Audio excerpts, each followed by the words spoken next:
એટલે કવિ લોકોએ કીધું પ્રિય બોલવું. બોલતા તો આપણે બહુ હોય, રોડ ઉપર બધા ભેળા થઈ કે ક્યાંય હોટલમાં ભેગા થાય, ક્યાં મામુની ચા પાસે, કેટલું બધું બોલી નાખીએ. કાંઈ નક્કી ન હોય, 2-4 કલાક વહી જાય, ક્યારેક રાતના 2 વાગી જાય, પણ એ વિષય પૂરો ન થાય. એટલે કવિએ કીધું પ્રિય બોલવું. પછી સજ્જનતા, સારું બનવું ને એ મગજમારી છે, બગડવું હોય તો બગડાઈ જ જાય છે ને. કોઈ પણ એક એવા માણસનો સંગ કરી લેવાય એને મેળે બગડી જવાય. પણ સારા બોલવા માટે અભ્યાસ કરવો પડે, સંતો પાસે જવું પડે, શાસ્ત્રોનું પઠન પાઠન કરવું પડે. એટલે પ્રિય બોલવું, સજ્જનતા, દાતારી, આ વસ્તુ બહુ દોયલી છે. કાંઈક કોકને દઈ દેવું ને એ મગજમારી. લેવામાં તો આપણે હોશિયાર જ હોય, ગમે એમ ગાડિયા કરીને લઈ લઈએ, પણ દેવું ને એ બહુ દોયલું છે. એટલે કીધું પ્રિય બોલવું, સજ્જનતા, દાતારી અને સુરપંથ. સજ્જનતા પેલા કીધું છે, પ્રિય બોલવાનું કીધા, દાતારી છેલ્લે સુરવીરતા કીધું છે. સુરવીરતા તો બધામાં હોય જ ને, તરત જ બોલાવ્યા ન થાય. પણ કવિએ પેલા કીધું પ્રિય બોલવું, સજ્જનતા, દાતારી અને પછી સુરપંથ. આ ત્રણેય હોય ને પછી જો સુરવીરતા હોય ને તો એ રાષ્ટ્રનું કલ્યાણ કરે, તો એ વિશ્વનું કલ્યાણ કરે, તો એ કોકની રક્ષા કરે. નહીતર મારવામાં સુરવીરતા જ જોઈએ ને, ગુંડાગીરી કરવામાં સુરવીરતા જોઈએ, કોઈકનું આંચકી લેવામાં સુરવીરતા જોઈએ. પણ એ સુરવીરતા નથી. કીધું પ્રિય બોલવું, સજ્જનતા, દાતારી અને સુરપંથ. એ તા અભ્યાસે ન મળે. આની કોલેજો ન હોય, આનો કાંઈ અભ્યાસ કરાવે કાંઈ થાય નહીં. હા, સંગત કરીએ તો થોડો ઘણો ફેર પડે. સંગત છે ને એ બહુ મોટી વાત છે. સંગત કરીએ ને તો થોડો ઘણો ફેર પડે, પણ હૃદયની જે પીડા હોય ને એ તો ભગવાનની કૃપા હોય તો જ મળે. બીજાનું આપણે કાંઈક દુઃખ જોઈ અને આપણું હૃદય દ્રવી જાય ને, એ તો માણસ કે ને ગળહુંધીમાં પાયું હોય તો જ થાય.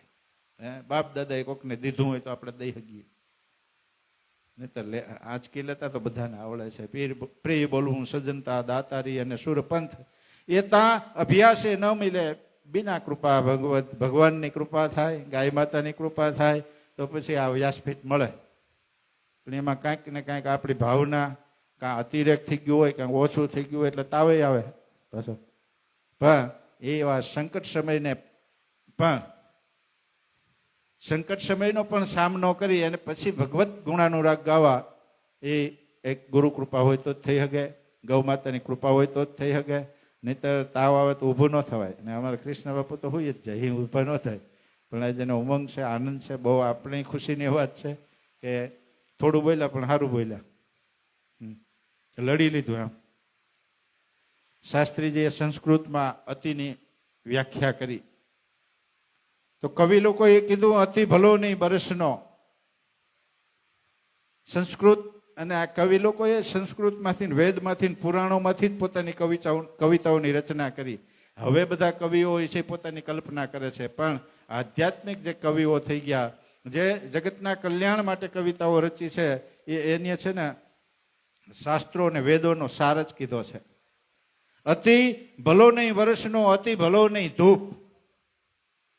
અતિ ભલો નહીં વર્ષનો, અતિ ભલો નહીં ધૂપ. અતિ ભલો નહીં બોલનો ને અતિ ભલો નહીં ચૂપ.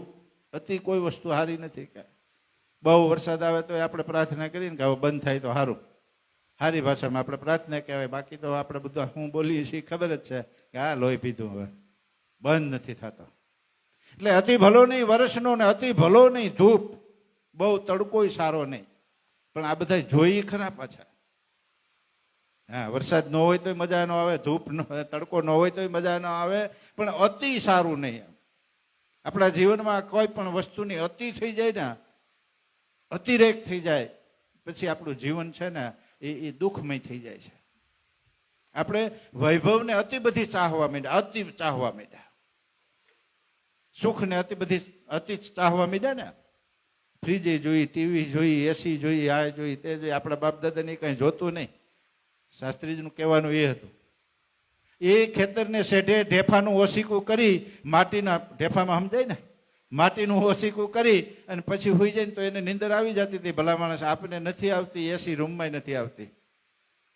ઘણા ફરિયાદ કરે બાપુ નીંદર નથી આવતી. શા માટે નથી આવતી? કઈ વ્યથાઓ આ શરીરમાં મસ્તિષ્કમાં છે?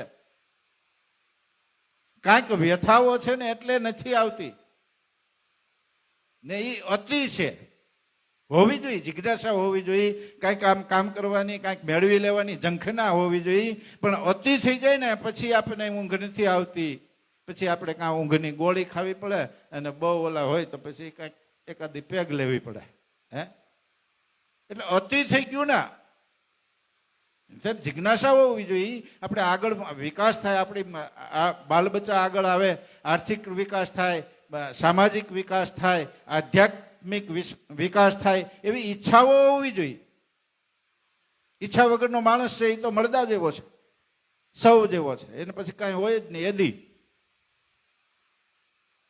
એદીનું બાબા આતું કરે ને એદી નકામા. ઈચ્છાઓ તો હોવી જ જોઈએ. માણસમાં તરવરાટ હોવો જોઈએ, કંઈક કરી લેવાની ઝંખના હોવી જોઈએ. પણ અતિ થાય ને ત્યારે પછી આ ઊંઘ નથી આવતી, પછી બીપી વધે, પછી બધું વધે ને, પછી એટેક આવે ને. એટેક આવે એટલે બધી ઈચ્છાઓ રહી જાય. એટલે અતિ સારું નહીં, અતિ ભલો નહીં બરસનો, અતિ ભલો નહીં ધૂપ, અતિ ભલો નહીં બોલનો.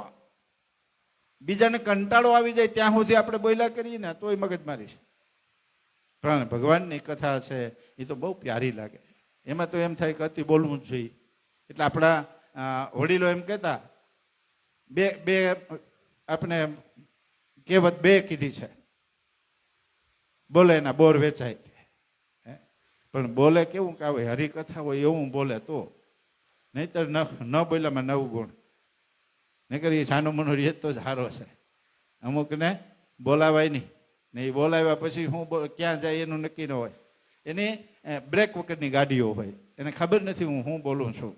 એટલે કીધું અતિ ભલો નહીં બોલનો ને અતિ ભલો નહીં ચૂપ. સજ્જન માણસ છે ને એ ચૂપ રહે ને તોય વ્યથા છે.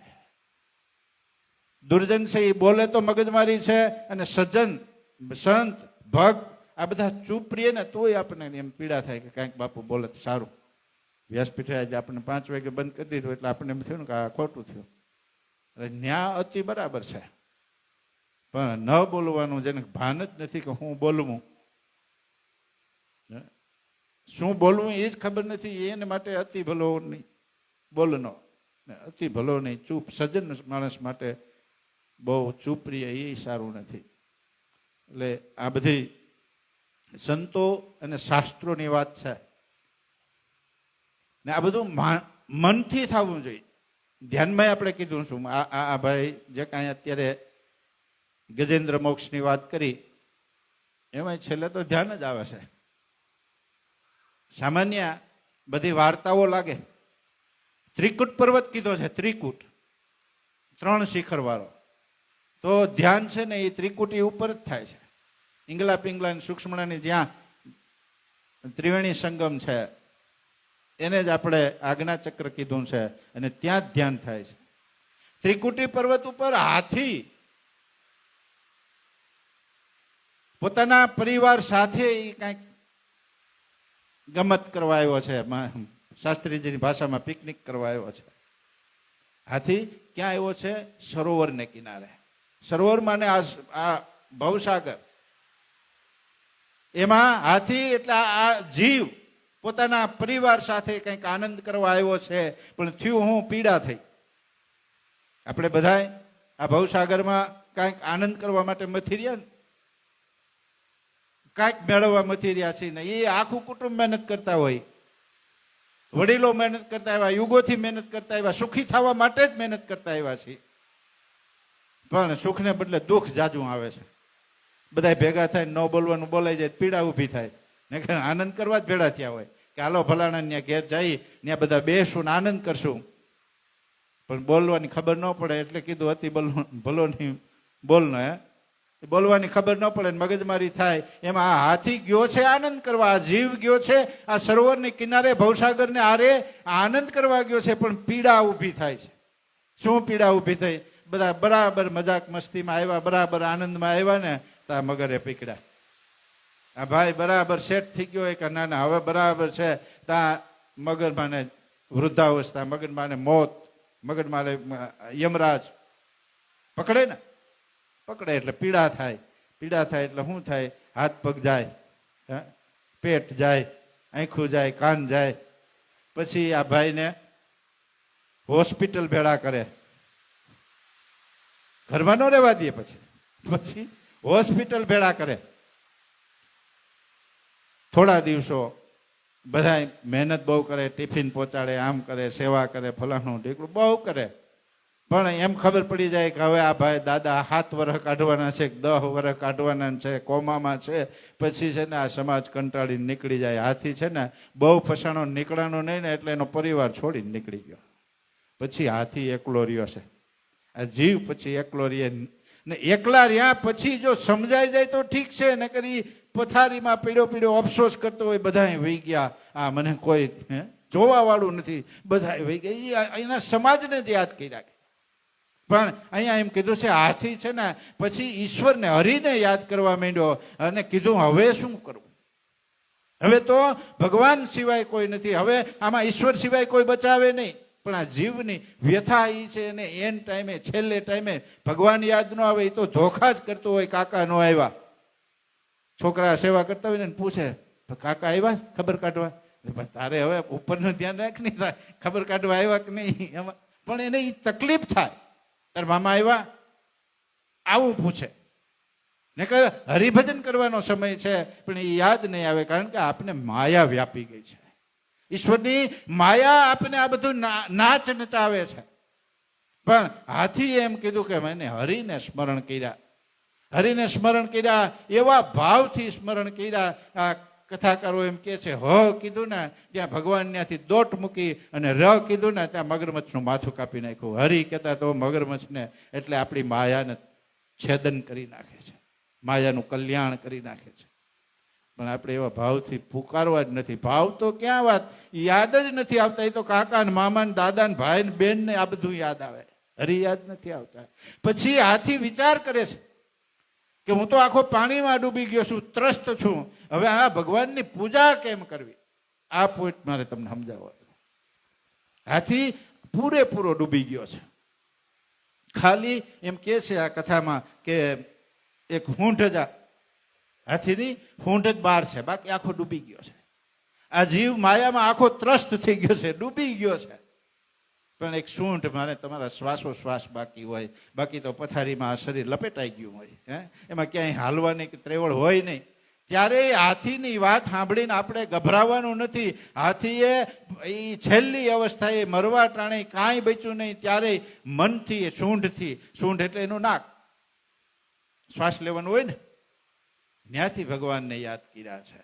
એટલે પ્રાણાયામ કર્યા છે, શ્વાસોશ્વાસે ભગવાનને યાદ કર્યા છે. અને પછી શું અર્પણ કર્યું? તો કે કમળ અર્પણ કર્યું. તો આ શરીરમાં કમળ શું છે? તો કે હૃદય કમળ છે. પોતાનું હૃદય કમળ છે એ આ જીવ જો ભગવાનને અર્પણ કરી અને પછી શ્વાસોશ્વાસની ગતિ અજપા ચાલુ કરી દે તો મને લાગે આજે હરિ છે ને એ ગજેન્દ્ર મોક્ષ કરવા આવે. પણ આપણે કરવા નથી.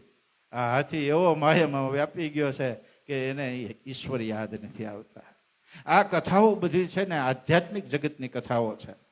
નહીતર ભલા માણસ પરીક્ષિતનું મોત હોય અને સુખદેવજી કઈ એને ભગવાનના લગ્નની લીલાઓની વાતો કરે, પરીક્ષા ગજેન્દ્ર મોક્ષની વાતો કરે, છેલ્લે ભગવાનની લગ્ન લીલાઓનું વર્ણન કરે છે પરીક્ષિત સુખદેવજી.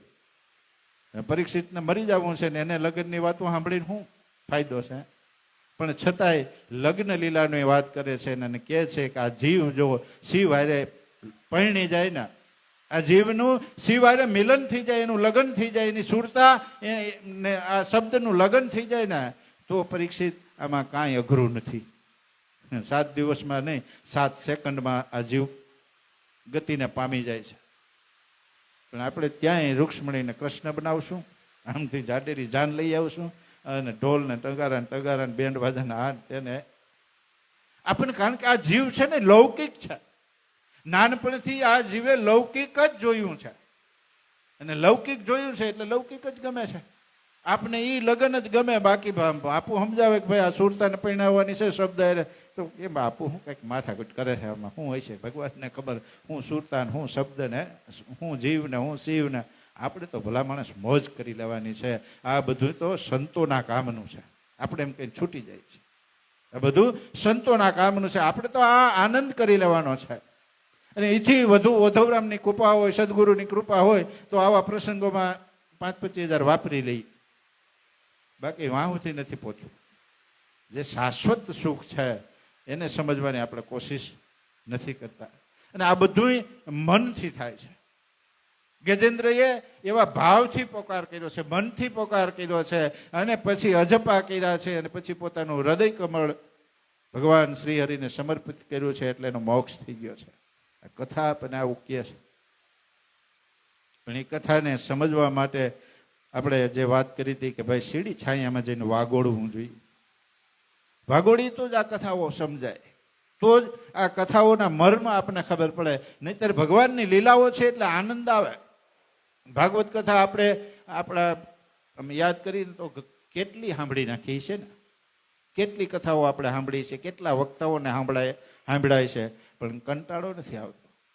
કારણ કે એટલી આપણા પર સદગુરુની ઓધવરામ બાપાની કૃપા છે.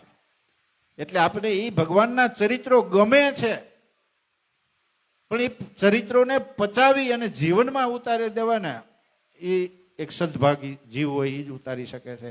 સદગુરુની પરિપૂર્ણ જેના ઉપર કૃપા હોય ને એ આ પોતાના જીવનમાં ઉતારી શકે છે. નહીંતર આનંદ કરીએ છીએ, બહુ સારો આનંદ છે, સાત્વિક આનંદ છે. બેર બારમાં જઈને આનંદ કરવો, ક્યાંય બીજી જગ્યાએ જઈને આનંદ કરવો, એના કરતાં આ સાત્વિક આનંદ છે. અને પછી આપણે જે કાંઈ પુણ્ય કરશું એ સાત્વિક રસ્તે છે. ત્યાંય પૈસા જોહે, ત્યાંય આનંદ મળશે, ત્યાંય સંગીત છે. એવું સંગીત ન્યાય છે ને, ન્યાય નાચવા કૂદવા વાળા છે. અહીં આપણે નાચી કૂદીએ છીએ, પણ ફેર એ છે કે આ આપણને ક્યાંક કલ્યાણને રસ્તે લઈ જાય. અને ઓલું અત્યારે અધોગતિએ લઈ જાય, અત્યારે સમાજ આપણી નિંદા કરે અને પછી અધોગતિએ લઈ જાય. એમાં ક્યાંય ગતિ છે નહીં. છતાંય એ આનંદમાં અત્યારે સમાજને બહુ આનંદ આવે છે. સમાજ એ આનંદ તરફ બહુ વળ્યો છે. કલીનો પ્રભાવ છે. એમાં સવારે હું યુટ્યુબમાં સાંભળતો હતો કલ્કી ભગવાનના અવતારની કથા. એમાં કીધું કે કલીના પ્રભાવને કરી અને જીવ છે ને એ નાસ્તિક થાય, જીવ નાસ્તિકવાદી થાય. ભગવાનમાં શ્રદ્ધા નહીં રહે, ભગવાનના ચરિત્રોમાં શ્રદ્ધા નહીં રહે. છતાંય આપણને અત્યારે આ ચરિત્રો ગમે છે. આપણે આપણા ઘર બહાર કામકાજ છોડી અને અહીં બાપુની સામે બેઠા છે એ આપણા સદભાગ્ય કહેવાય. પણ મારું કહેવાનું એ છે આ બધી કથાઓ છેલ્લે ધ્યાન તરફ જાય છે. બધી કથાઓ છેલ્લે કાંઈક અંદર છે એને પ્રાપ્ત કરવાની વાતો કરે છે. એને આપણે સમજીએ તો. પંખો બંધ કરી દે, પંખો બંધ કરી દે, બાપુને ટાટ ચડી છે. પણ આ બધું મનથી થવું જોઈએ. આ બંધ કરી થઈ ગયું. મન બીજે વહી ગયું, ધોલાઈ ગયું. આપણી પાસે લખેલું ન હોય ને એ તકલીફ છે. ગોતાયું બાપુને કઈક લખેલું હોય એવું દે ને તો યાદ આવે. આખો શ્રાવણ મહિનો 15 દી એમને ભયા ગયા છે, એમ ઉભરા નથી આવતા. શું કારણ હોય ભગવાનને ખબર. આ લોકો ધ્યાનની શિબિર કરાય એમાં આપણે ધ્યાનમાં વહી ગયા છીએ, કાંઈ ખબર નથી પડતી. પણ આ બધું છે ને ભાવથી, ધ્યાનથી અને મનથી થવું જોઈએ. મારું કહેવાનું એ છે. ભલે તમે 10 મિનિટ ભગવાન સામે બેહો, 5 મિનિટ બેહો. તુલસીદાસે તો કીધું 1 ઘડી આધી ઘડી આધી મેં પુનિયાદ, તુલસી સંગત સંત કી કટે કોટી અપરાધ. તમે ભગવાનની સામે ભલે અડધી ઘડી પા ઘડી બેસો, પણ તમારા હૃદયના ભાવથી બેસું, એક મના થઈને બેસું. ભજનમાં એક મના થઈને હરિને આરાધો, એમ કીધું. એક મના થઈને બેસું તો પછી કલ્યાણ થાય છે. માનસિક જે સંકલ્પો આપણા છે, માનસિક જે ભાવ છે એનું બહુ મહત્વ છે. 2 મુસાફિર, 2 મિત્રો, અને એમ થયું કે હાલને હવે આપણે હરિદ્વાર જઈ આવી, ગંગામાં સ્નાન કરી આવી. બે નીકળ્યા છે. નીકળતા નીકળતા એમ ત્યારે તો બધા પગપાળા જતા. એમાં એક શેર આવ્યું અને એમાં એક નાચવા વાળીનો કોઠો આવ્યો, એનો બંગલો આવ્યો. અને આ બે મુસાફરી કીર્તન સાંભળીને અંદર ગયા તો આ તો નાચવા વાળીનો કોઠો છે. સંગ લાગ્યો. એક મુસાફરને એમ થયું અહીં રોકાઈ જાવ, આ આનંદ કેદી પાછો આવશે? 2-5 દી 10 દી અઠવાડિયું આ આનંદ કરી અને પછી હું ગંગા સ્નાન કરીશ. અને બીજો મુસાફિર થોડો મક્કમ રહ્યો કે નહીં, આપણે તો ગંગા સ્નાન માટે નીકળ્યા છે, હરિના દર્શન માટે નીકળ્યા છે.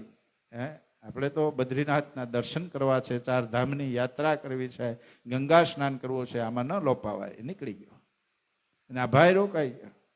ઓલો ચાલતો ચાલતો ચાલતો 1 દી 2 દી 3 દી અને પછી એના મિત્રની યાદી આવવા માંડી.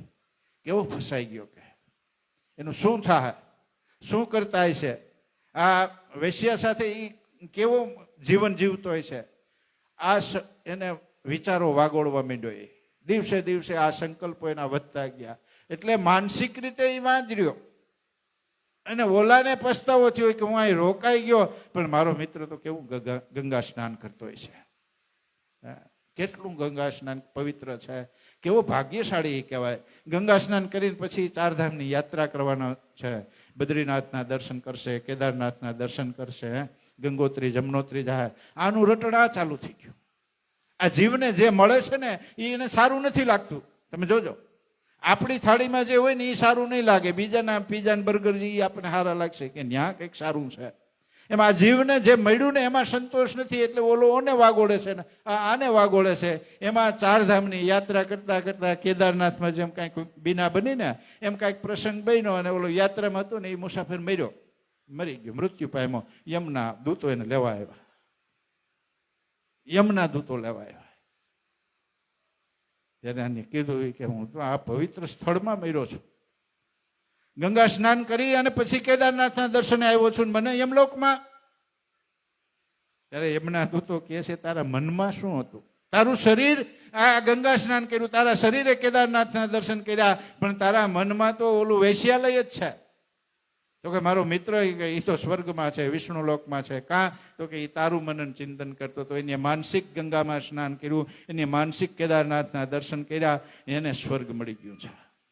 એટલે આ દ્રષ્ટાંતો એમ કહે છે કે આપણે મનથી ભગવાનની હારે રહેવાનું છે. ખાલી અહીં આશ્રમમાં આવશું, ખાલી કથા સાંભળશું તો બહાર જઈને ભૂલી જાઉં, પણ હૃદયથી કથા સાંભળી છે ને તો આપણું હૃદય વલોવા હે ભલા માણસ. અને વલોવાય ને, દૂધ વલોવાય, માખણ વલોવાય તો એમાંથી આ છાશ વલોવાય તો એમાંથી માખણ નીકળે ને. આપણે હૃદયથી સાંભળ્યું હોય છે અને પછી આપણું હૃદય વલોવા હે, પછી આપણું મનન ચિંતન ચાલુ થાય તો એમાંથી માખણ નીકળશે. અને એ માખણને આપણે તપાવશું, માને એ માખણના એ શું વિચારો હોય છે એ આપણા જીવનમાં ઉતારશું અને આપણે જીવનને તપાવશું ને તો એમાંથી ઘી નીકળશે. અને ઘીથી દીવા થાય, ઘીથી જ્યોત થાય, ઘીથી અંજવાળું થાય. એ ઘીના દીવાથી ભગવાનની પૂજા થાય, માખણથી ન થાય. આટલે સુધી આપણે પહોંચવું જોઈએ. નહીતર આપણે અહીં છીએ પણ આપણું મગજ બી જાય છે, આપણું મન બી જાય છે ને તો આ કથા છે ને એ આપણને ગમે છે એટલે અહીં છે જ, પણ એ કથા સમજાશે નહીં, એ કથા આપણા જીવનમાં ઉતરશે નહીં. કારણ કે એ આપણે મનથી નથી સાંભળ્યું. એટલે સંતવાણે એમ કીધું એક મના થઈને હરીને આરાધો. એક મનો થઈને કરવાનું છે આપણે. એના માટે આપણે ધ્યાનનો અભ્યાસ કરવો જ પડે. પહેલા શ્રાવણ મહિનામાં પહેલા કે 3જા શ્રાવણ મહિનામાં આ સૂચન કર્યું હતું, પછી મેં બોલવાનું બંધ કરી દીધું. કેટલા કરે છે એમ. આ છેલ્લા શ્રાવણ મહિનામાં કહું છું કે તમે જ્યાં સુધી તમારા પ્રાણનું યમન ન કરો, તમારા પ્રાણનો સાક્ષી ભાવ નહીં કેળવો, તમારા પ્રાણને નહીં સમજો ત્યાં સુધી તમે ધ્યાનને નહીં સમજો, ધ્યાનને નહીં સમજો ત્યાં સુધી તમને છે ને આ હરિકથા છે નહીં પચશે નહીં. પૂર્વની કોઈ કમાઈ છે, વડીલોની કોઈ સારા કૃત્ય છે એટલે આપણે ગમે છે, પણ પચાવવું બહુ મુસીબત છે. લાડવા આપણે ગમે એટલા ખાઈ જાય કારણ કે આ ભાવે છે એટલે આપણે અડધો લાડવો વધુ ખાઈ જાવ, પણ એ અડધા લાડવાને પછી પચાવવો ને એના માટે તો કસરત જ જોઈએ. એના માટે કાંઈક તપસ્યા જોઈએ. એમ આપણે આ ગમે છે એટલે આપણે બહુ સાંભળશું. બહુ સાંભળવાથી પછી નાસ્તિકવાદ આવે છે. પછી એમાંથી આપણે કાંઈક તર્ક કરીએ, આ તો બધા રાક્ષસો બાધે જ છે, ભગવાન છે એ એકબીજાને બાધે જ છે, આ ઋષિ મુનિઓ એકબીજાને શ્રાપ જ દે છે. આમાં શું છે? આ કથાઓમાં છે હું હે શાસ્ત્રીજી? કથામાં એ જ છે ને, રાક્ષસો બાંધે છે, દેવલોકો બાંધે છે, અને એમાંથી કાંઈક સંવાદો થાય છે, એમાંથી કાંઈક યુદ્ધ થાય છે, અને પછી ઋષિ મુનિઓ એકબીજાને શ્રાપ દે છે. આનું રાજ આને લઈ લીધું, આનું રાજ આને લઈ લીધું. આ કથાઓ એને નહીં સમજીએ ને તો પછી આપણને અપચો થાય. ઘણી વાર કહું ને, એક મોટી ઉંમરના બાપા, એને 4-5 છોકરા, એકાદ દીકરી, પણ છોકરા એવા અવળચંડા, બાપાને એમ થયું કે આને કેમ સમજાવવા. બાપા એક શબ્દ બોલે ને તો ઓલા 2-3 વાતો કરી દે, કારણ કે ભણેલા ગણાના હોશિયાર. બાપા કહેવા આને નાસ્તિકો સુધારવા કેમ? ચોમાસું આવ્યું, બધા ફ્રી, ખેતીવાડીનું કંઈ કામ છે નહીં. બાપાને એમ થયું કે મહાભારત વાંચી, આમાંથી કંઈક આ સુધરે. એટલે રોજ સાંજે મહાભારત વાંચે, રોજ સાંજે મહાભારત વાંચે. છોકરાઓને કહે તમે બેટા વાંચો ને તો મારે સંભળાય. જો પોતે વાંચે તો છોકરા ભાગી જાય, એટલે છોકરાઓને કહે તમે વાંચો એટલે હું સાંભળું. ક્યારેક છોકરા વાંચે, ક્યારેક એક દીકરી છે એ વાંચે છે. પછી મહાભારત પૂરું થયું ને એટલે બાપાએ કીધું આમાં તમને કાંઈ સમજણ પડી? હા, એ કે બહુ સમજા. તમે આ ખોટી મગજમારી કરો છો. આ પાંડવો બાંધીને જ માર્યા, કે કૌરવ પાંડવો બાંધે જ છે. હવે બેચારા અમે 2-5 ભાઈઓ છીએ ને, અંદર કાંઈ વાદ વિવાદ થાય તો એમાં કાંઈ બહુ નવી નવાઈ નથી. આ મહાભારતમાં બધા બાંધા જ છે. બાપા કે ભારી ક્રિયા.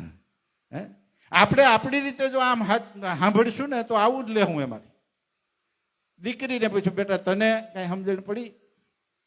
તો એક આ દ્રૌપદીએ 5 કર્યા, એમાં એકાદ જગ્યાએથી અમે છૂટાછેડા લઈએ તો શું વાંધો? આપણા વિચારોથી કે આપણી બુદ્ધિથી જો આ કથાઓ સાંભળશું ને તો ક્યારેક આપણું મન છે એ તર્કમાં વહી જાય, અને તર્કમાં વહી જાય ને તો પછી આવું જ સમજાય કે આમાં બધા યુદ્ધ જ છે, આમાં બધું બાંધવાનું જ છે, આમાં એકબીજાને ક્રોધ આવ્યો એટલે શ્રાપ આપ્યા.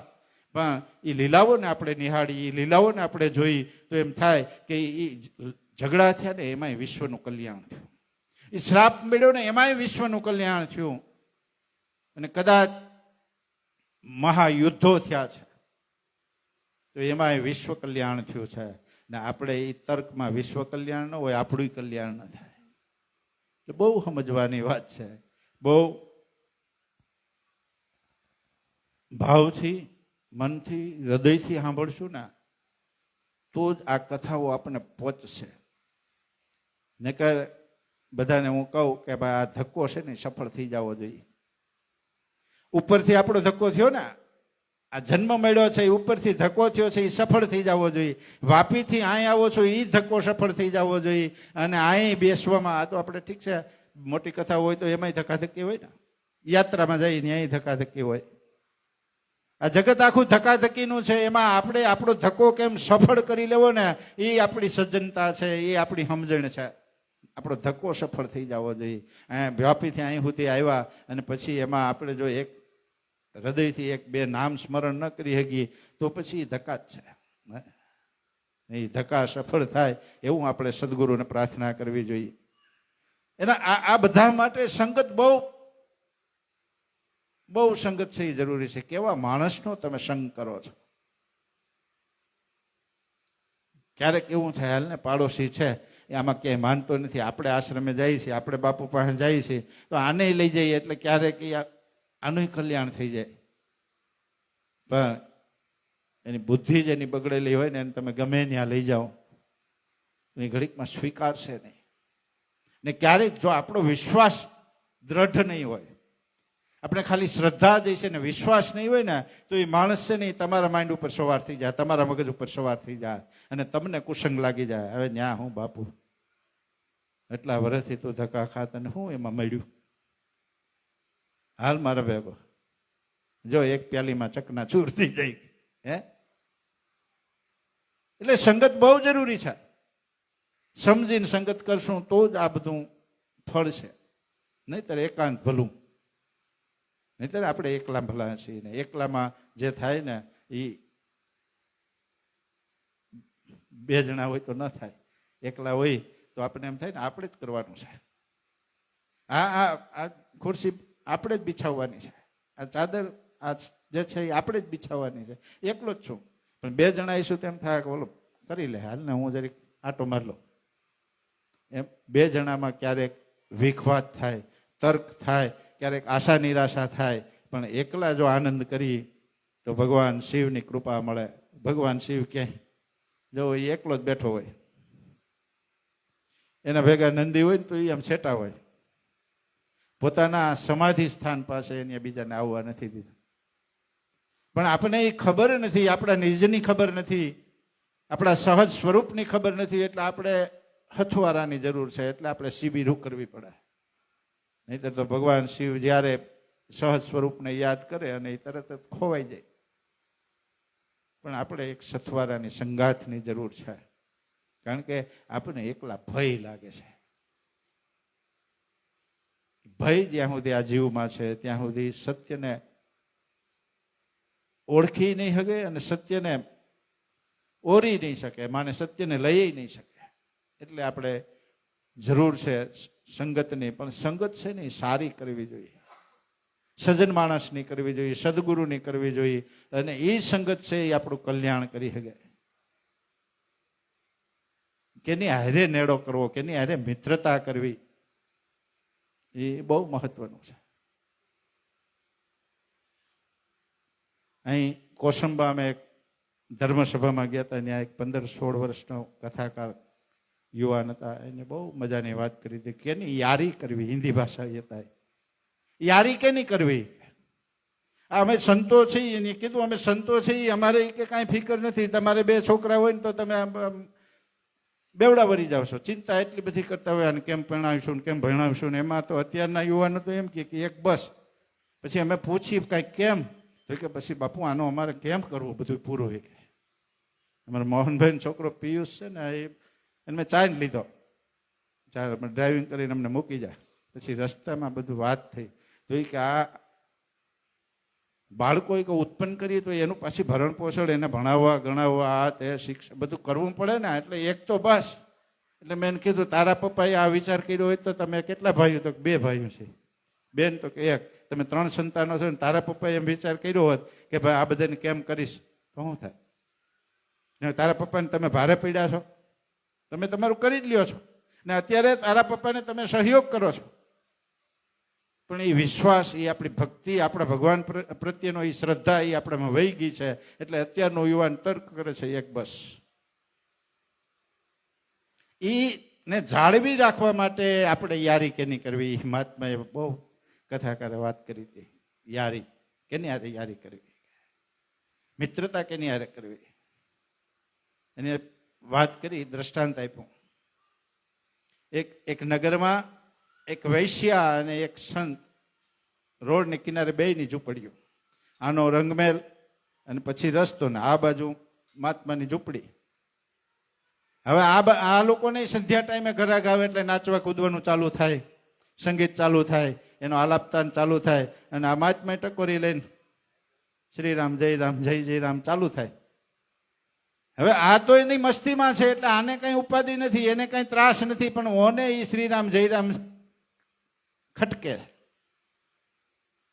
આ મહાત્મા બરાબર આ મારા ગ્રાહકો આવે ને ત્યારે જ આ કરે, મારા યાર આવે છે ત્યારે જ આ પોતાનું શ્રીરામ ચાલુ કરે છે કે મને આ સંગીતમાં ડિસ્ટર્બ થાય છે. મહાત્માને સમજાવવા જોઈએ. એટલે પોતાના એક પ્રિય ગ્રાહક છે ને એને મોકલા કે મહાત્માને કહો કે એનો સમય બદલાવી નાખે. એટલે આવ્યો ઓલો, મહાત્માને કીધું ભાઈ સામેથી જે નારી છે, સન્નારી છે, વૈશ્યા છે, એને કીધું છે કે તમારે તમારી ભક્તિ, તમારે આ ધૂન બોલવાનો ને આ ભજન કીર્તનનો સમય બદલાવી નાખો. તો કેમ? તો કે એના યાર આવે ને ત્યારે એને તકલીફ થાય છે આ તમારું બધું ભજન સાંભળીને. તો કે એ એના યાર માટે ગાય છે ને હું મારા યાર માટે ગાઉં છું. કે મારો સમય નહીં બદલાય, કારણ કે મારા યારને આ સમય પસંદ છે. તો બોલો કે એના યારો છે ને એ જ રાતે એ ફ્રી થાય એટલે એ રાતે જ આવે છે. તો કે કાંઈ વાંધો નહીં, હું મારા યાર માટે ગાઉં, એ એના યાર માટે ગાય. ગાવાનું તો બે સ્વતંત્ર છે. બહુ સમજાવ્યા, પોતે ગઈ છેલ્લે. માણસોને મોકલા, ગુંડાઓને મોકલા, બહુ ન મેળાયો, પછી પોતે ગઈ, પોતે સમજાવ્યા. તો કે નહીં, હું તો મારી મસ્તીમાં મારા યાર માટે નાચું છું, મારા યાર માટે ભજન ગાઉં છું, ન બદલા. એટલે પછી આ વેશ્યાને બહુ ક્રોધ આવ્યો. એ થોડીક મહાત્મા સાથે માફ કરી દે. ક્રોધ આવ્યો અને એના એક વ્યવસ્થિત જે ગ્રાહક હતો એને કીધું કે ઝૂંપડી હળગાવી નાખો, આ ફેડો બીજે વહી જાય. મહાત્મા તો એના ભજનમાં મસ્ત છે. ઘાસકૂસની ઝૂંપડી હે ને ઓલાને કીધું એટલે એ બીજે દી છે નાચવાનો સમય, ભજનનો સમય થયો. મહાત્માએ ધૂન ભજન ચાલુ કર્યા. વાં બધા ગ્રાહકો ભેળા થયા ને એમાં માથાભારે ગ્રાહક છે એ ઝૂંપડીને આગ લગાડી. મહાત્મા તો નાચે છે. ભગવાનને એમ થયું કે આ મારા ભક્તને નુકસાન થાય, મારી જે નિષ્ઠા છે એમાં વાંધો આવશે, કે લોકોની શ્રદ્ધા જાહે, મારે એને બચાવવો જોઈએ. એટલે ભગવાને છે ને પવનને મોકલો, પવનદેવને કે જાઓ તમે એવા વાવ કે આ ઝૂંપડી છે ને એ ઠરી જાય, આગ ઠરી જાય. પણ ભગવાન પવનદેવ આવ્યા અને એવો પવન વાયો કે ઝૂંપડીના અંગારા છે ને હળકતા હળકતા ઉડ્યા અને ઓલાના જે રંગમેલમાં પડદા લગાડેલા હતા ને એ પડદામાં લાગ્યા ને પડદા હડગ્યા એટલે વાંધો નાચ ગાન ચાલુ હતું. એ બધા જોયું, આગ લાગી એટલે એ તો નાચવાનું ભાગવાનું ના દોડા દોડી ચાલુ થઈ ગઈ. વિષય જોયું સંગીતમાં તો ઓહો આ તો આખો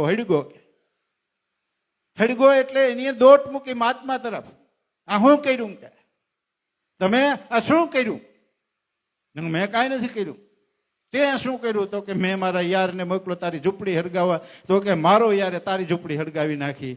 તેરા ભી જલા હે મેરા ભી જલા હે, તું ભી નાચ મેં ભી નાચું, તું તેરે યાર કે લીએ નાચ મેં મેરે યાર કે લીએ નાચું. હવે નાચ, ખબર પડે.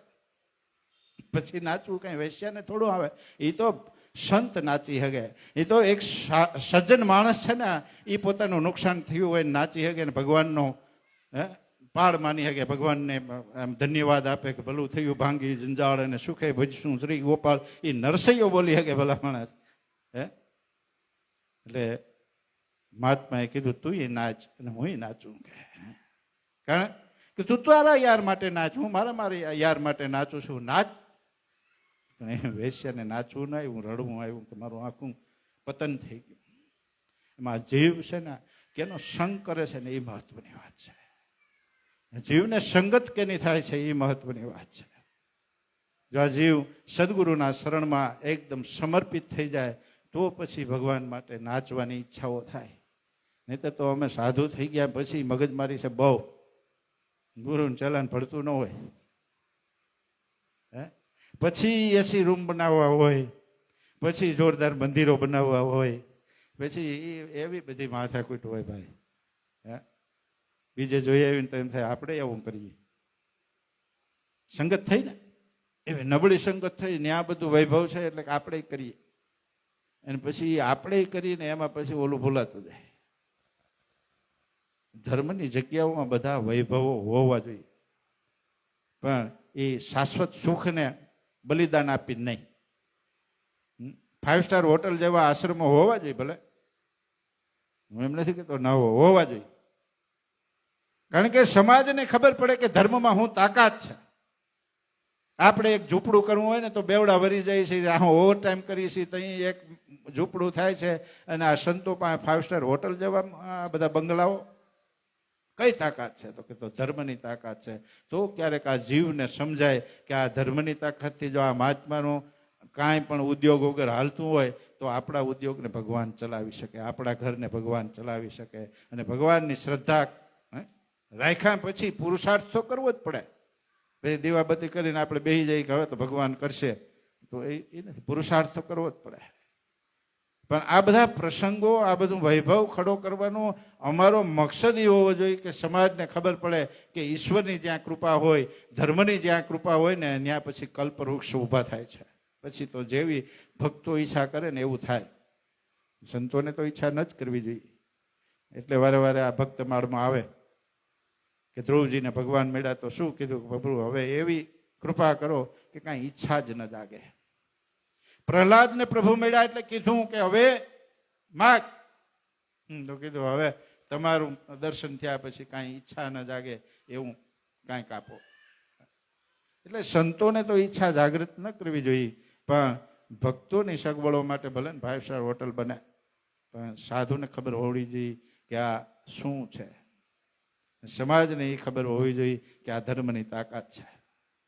તો બેયનું કલ્યાણ થાય. નહીંતર બેયને જો આ સમજણ ન હોય ને તો પછી એમાં ફસાઈ જાય.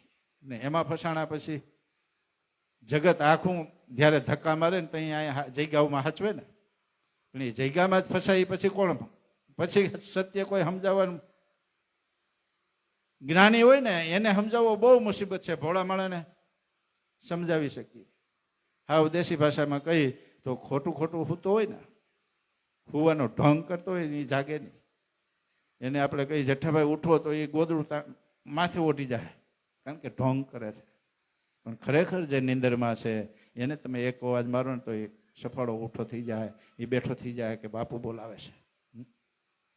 એમ હાવ અજ્ઞાની હોય ને ભોળો હોય એ માણસને આપણે જગાડી શકીએ, પણ રાવણ જેવો જ્ઞાની હોય ને એને કોઈ ન જગાડી શકે. દુર્યોધન જેવો જ્ઞાની હોય એને કોઈ ન જગાડી શકે. કીધું ને ભગવાન શંકરને બધાએ કીધું આ રાવણ તો તમારો શિષ્ય છે, તમારી ભક્તિ કરે છે, અને રાવણને તમે ન સમજાવી શક્યા. બધા દેવલોકોએ આવી પ્રશ્ન કર્યો ને ત્યારે ભગવાન શિવ એમ કહે છે કે હું સમજાવવા તો ગયો તો, પણ મેં જોયું ને તો એને 10 માથા છે, મારે તો 5 જ છે. હવે 5 માથાવાળો 10 માથાવાળાને કેમ સમજાવી શકે? એમ સદગુરુ આપણે સમજાવે તો છે, પણ આપણે રાવણની જેમ 10 વાતો કરીએ. આ 5 કહે ને તો આપણે અમે 10 કહીએ. બાપુ એમ ન હોય, આમ જ હોય. અમે ટીવીમાં આ સિરિયલ જોઈતી, એમાં આમ જ છે. હા ભાઈ એમ છે. પછી ભગવાન શિવને મૌન થઈ જવું પડ્યું. તો અત્યારના ગુરુ લોકો તો શું કરે? મૌન થઈ જાય ને. હે, કથાઓને આપણે ભાવથી, મનથી, દિલથી સાંભળીએ. શિવકથા આપણે ઘણી વખત સાંભળી છે, પણ એ શિવકથાને આપણે વાગોડીએ. ભગવાનના શિવના લીલાઓ છે, એના ચરિત્રો છે, એને વાગોડીએ. ભગવાનના સંસારને વાગોડીએ.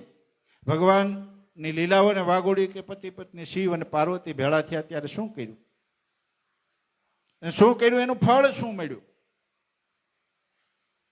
એ કથાઓને વાગોડીએ તો ખબર પડે ને. બાકી આપણું એક માનસ એવું થઈ ગયું છે, આપણા વડીલોએ આપણે એવું સમજાયું કે આ સાંભળીએ ને એટલે ધર્મ થાય. ખાલી સાંભળી લઈ ધર્મ થાય. એથી આપણે બહુ આળસુ થઈ ગયા. રામાયણ ને મહાભારત ને ગીતાજી એની પૂજા જ કરી લઈએ. હવે ખોલતા નથી. સાંભળવાનું વાંચવાનું ગયું, પણ એને ખોલવાનું નહીં, ચાંદલા કરીને પૂજા કરી લેવાની. પણ કથાઓના નિયમ એવા હતા કે કથાની આપણે પોથીજીની પૂજા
બોલીએ સદગુરુ ભગવાન કી.